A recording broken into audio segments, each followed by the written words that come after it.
नमस्कार, मैं धर्मेंद्र कुमार प्रगति क्लासेस के YouTube चैनल में सभी का बहुत बहुत स्वागत। बात करेंगे राजनीति विज्ञान भारतीय संविधान टेस्ट सीरीज क्रमांक 8। महत्वपूर्ण प्रश्न लिए गए हैं, देख लेते हैं। पहला प्रश्न है, भारत में सर्वोच्च न्यायालय की स्थापना किसके द्वारा की गई है? ठीक है, तो सर्वोच्च न्यायालय की स्थापना भारतीय संविधान के द्वारा की गई। भारतीय संविधान के द्वारा की गई और भारतीय संविधान में अनुच्छेद 124 ये प्रावधान करता है कि भारत में सर्वोच्च न्यायालय की स्थापना का इसमें प्रावधान है। ठीक है, तो अगला प्रश्न है, और इसमें यह भी याद आप रख लेना कि अनुच्छेद 124 में सुप्रीम कोर्ट है। अनुच्छेद 124 में सुप्रीम कोर्ट का प्रावधान है और दो आगे कर दोगे तो 214 हो जाएगा। दो आगे करोगे तो 2 और फिर 1 और 4 214। इसमें हाई कोर्ट का प्रावधान है। ठीक है, ये यूनिक ट्रिक आप याद रख लेना कि अनुच्छेद 124 में सुप्रीम कोर्ट का प्रावधान है और अनुच्छेद 214 में हाई कोर्ट का प्रावधान है। एक ही ट्रिक से ये दोनों बन जाएंगे। अगला प्रश्न देख लेते हैं। अगला प्रश्न है, भारत के सर्वोच्च न्यायालय की स्वीकृति क्षमता क्या है? तो मैं आपको बता देता हूं कि भारत के सुप्रीम कोर्ट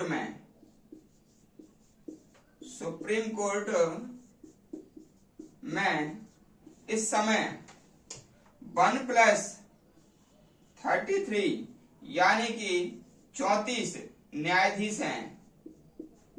34 न्यायाधीश हैं। एक है ये सीजेआई और 33 हैं अन्य। ठीक है, तो इस प्रकार से अभी स्वीकृत जो क्षमता है वो न्यायाधीशों की 34 है। ठीक है, याद रख लेना। अगला प्रश्न देख लेते हैं। और अभी वर्तमान में सीजेआई हैं, भारत के सीजेआई वर्तमान में डीवाई चंद्रचूड़ जो कि 50वें सीजेआई हैं। ठीक है, अगला प्रश्न देख लेते हैं, उच्चतम न्यायालय के न्यायाधीश कैसे हटाए जा सकते हैं? ठीक है, तो उच्चतम न्यायालय के जो न्यायाधीश हैं उनको हटाने के लिए संसद में प्रक्रिया होती है और उस प्रक्रिया के तहत जो राष्ट्रपति है वो उनको हटा देते हैं।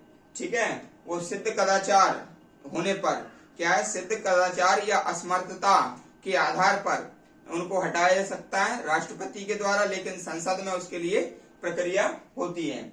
सर्वोच्च न्यायालय में सेवानिवृत्ति की आयु क्या होती है? देखो, सर्वोच्च न्यायालय हो उसमें 65 वर्ष रखी गई है और जो हाई कोर्ट है उसमें पहले 62 थी, लेकिन अब इसको बढ़ा करके 65 वर्ष इसकी भी हो गई है।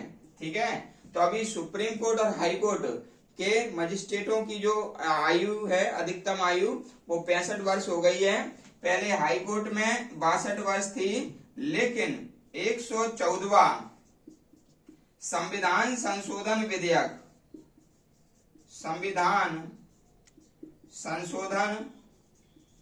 विधेयक इसके लिए लाया गया। अब हाई कोर्ट में भी न्यायाधीशों की अधिकतम आयु 65 वर्ष कर दी गई है। तो ये विधेयक याद रख लेना, 114वां संविधान संशोधन विधेयक है।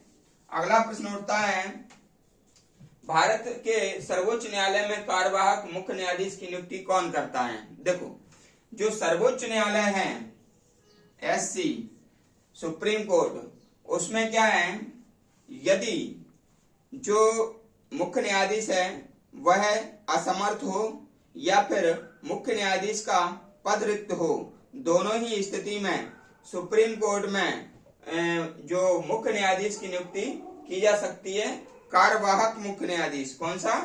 कार्यवाहक मुख्य न्यायाधीश की नियुक्ति की जा सकती है राष्ट्रपति के द्वारा। ठीक है, कार्यवाहक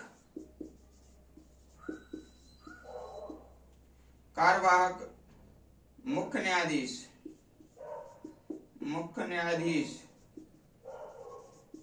ठीक है, राष्ट्रपति द्वारा अनुच्छेद 126 के तहत 126 के तहत होता है ये, है ना। तो ये राष्ट्रपति द्वारा ये नियुक्त होगा, राष्ट्रपति द्वारा, ठीक है। ये चीज आप याद रख लेना। अगला प्रश्न जो आता है, सुप्रीम कोर्ट में तदर्थ न्यायाधीश की नियुक्ति कब होगी? तो हमेशा ध्यान रखना, ये 126 है। ये कार्यवाहक मुख्य न्यायाधीश कितने में है? 126 में है। तो अनुच्छेद 127 के तहत तदर्थ न्यायाधीश की नियुक्ति, ठीक है। तो 126 के तहत कार्यवाहक न्यायाधीश की नियुक्ति होती है और 127 के तहत तदर्थ न्यायाधीश की नियुक्ति होती है। लेकिन कार्यवाहक मुख्य न्यायाधीश की नियुक्ति कौन करता है? राष्ट्रपति। और तदर्थ न्यायाधीश की नियुक्ति कौन करता है? सीजेआई। सीजेआई मतलब होता है ये मुख्य न्यायाधीश करता है, सुप्रीम कोर्ट का मुख्य न्यायाधीश, चीफ जस्टिस ऑफ इंडिया। तो मुख्य न्यायाधीश करता है, सुप्रीम कोर्ट का मुख्य न्यायाधीश तदर्थ न्यायाधीश की नियुक्ति करता है। लेकिन राष्ट्रपति की पूर्व सहमति,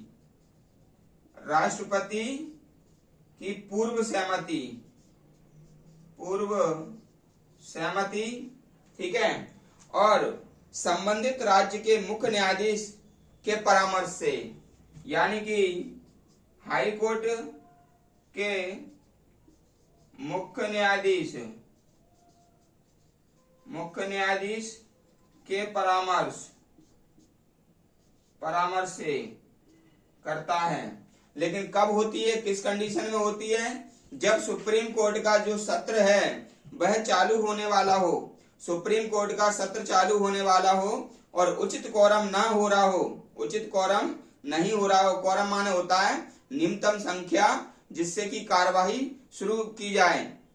तो अगर सुप्रीम कोर्ट में न्यूनतम संख्या नहीं हो रही हो, ठीक है, तो फिर ये तदर्थ न्यायाधीश की नियुक्ति भारत का मुख्य न्यायाधीश, सर्वोच्च न्यायालय का मुख्य न्यायाधीश कर सकता है। इसके लिए राष्ट्रपति की पूर्व सहमति और संबंधित राज्य के हाई कोर्ट के न्यायाधीश, मुख्य न्यायाधीश के परामर्श से की जा सकती है।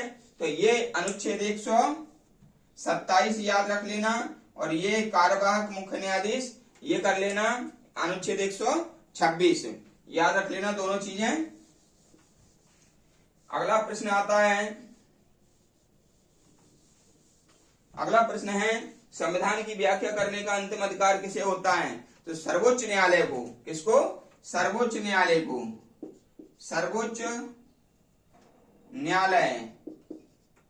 सर्वोच्च न्यायालय संविधान की व्याख्या करता है, संविधान की व्याख्या करता है, ठीक है, और संरक्षक भी होता है, संरक्षक। हमेशा ध्यान रखना, जो संविधान का सर्वोच्च संरक्षक, संविधान का सर्वोच्च संरक्षक,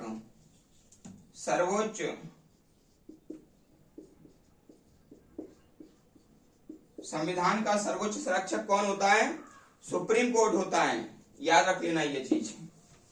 अगला है, किस अनुच्छेद के तहत राष्ट्रपति सुप्रीम कोर्ट से सलाह लेता है? अनुच्छेद 143 के तहत राष्ट्रपति सुप्रीम कोर्ट से सलाह लेगा, और सुप्रीम कोर्ट सलाह देने के लिए बाध्य नहीं है, यानी कि जिम्मेदार नहीं है, और ना ही राष्ट्रपति सुप्रीम कोर्ट की सलाह मानने के लिए बाध्य है, ठीक है। बाध्यता नहीं है, ना तो सलाह मानने के लिए बाध्य है और ना तो सलाह देने के लिए बाध्य है, ठीक है। लेकिन अनुच्छेद 143 के तहत भारत का राष्ट्रपति सर्वोच्च न्यायालय से कानूनी मामलों में सलाह लेता है, ठीक है। अगला प्रश्न है, भारत के राष्ट्रपति उपराष्ट्रपति का पद खाली होने पर कौन राष्ट्रपति का पद का निर्वहन करेगा? हमेशा ध्यान रखना, यदि राष्ट्रपति का पद खाली है तो उपराष्ट्रपति आएगा उसके पद पर, उपराष्ट्रपति। यदि उपराष्ट्रपति का भी पद खाली है तो मुख्य न्यायाधीश आएगा, भारत के सर्वोच्च न्यायालय का मुख्य न्यायाधीश। यदि ये भी नहीं है तो सुप्रीम कोर्ट का सुप्रीम कोर्ट का वरिष्ठ न्यायाधीश, ठीक है, वरिष्ठ न्यायाधीश, ये आप याद रख लेना, ठीक है। यदि भारत के राष्ट्रपति नहीं है तो फिर कार्यवाहक उपराष्ट्रपति ही उसका मतलब उपराष्ट्रपति को कार्यवाहक राष्ट्रपति बना दिया जाएगा। यदि दोनों के पद रिक्त हैं तो सर्वोच्च न्यायालय का मुख्य न्यायाधीश उस पद को धारण करेगा, और यदि ये भी नहीं है तो सुप्रीम कोर्ट का वरिष्ठ न्यायाधीश उसके पद को धारण करेगा कार्यवाहक रूप में, ठीक है। अगला प्रश्न है, भारत का सर्वोच्च न्यायालय एक अभिलेख न्यायालय है। तो अभिलेख न्यायालय का मतलब क्या होता है? अभिलेख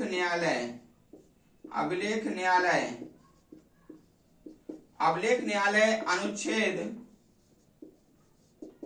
129 के तहत सुप्रीम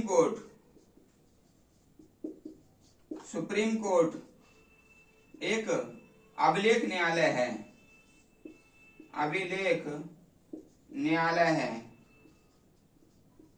ठीक है। तो भारत का सुप्रीम कोर्ट एक अभिलेख न्यायालय है। अभिलेख न्यायालय का मतलब होता है लिखित, यानी कि कोई भी निर्णय होगा वो लिखित में होगा, तो उसको कहते हैं अभिलेख न्यायालय, जो कि साक्ष्य के रूप में रखा जाएगा, उसको कहते हैं अभिलेख न्यायालय। तो अब अनुच्छेद 129 के तहत सुप्रीम कोर्ट एक अभिलेख न्यायालय है, ठीक है। तो आपको ये टेस्ट सीरीज कैसी लगी? सर्वोच्च न्यायालय से ये टेस्ट सीरीज ली गई है, सर्वोच्च न्यायालय से संबंधित प्रश्न है, ठीक है। आगे भी अगली टेस्ट सीरीज सर्वोच्च न्यायालय से रहेगी, उसके बाद उच्च न्यायालय से रहेगी, ठीक है। तो ये टेस्ट सीरीज रेगुलर तरीके से आती रहेंगी, आप देखते रहिए। वीडियो आपको कैसा लगा कमेंट्स करके बताएं, वीडियो को अधिक से अधिक शेयर करें, और जो व्यक्ति नए हैं वो चैनल को सब्सक्राइब करें। सभी का बहुत बहुत धन्यवाद।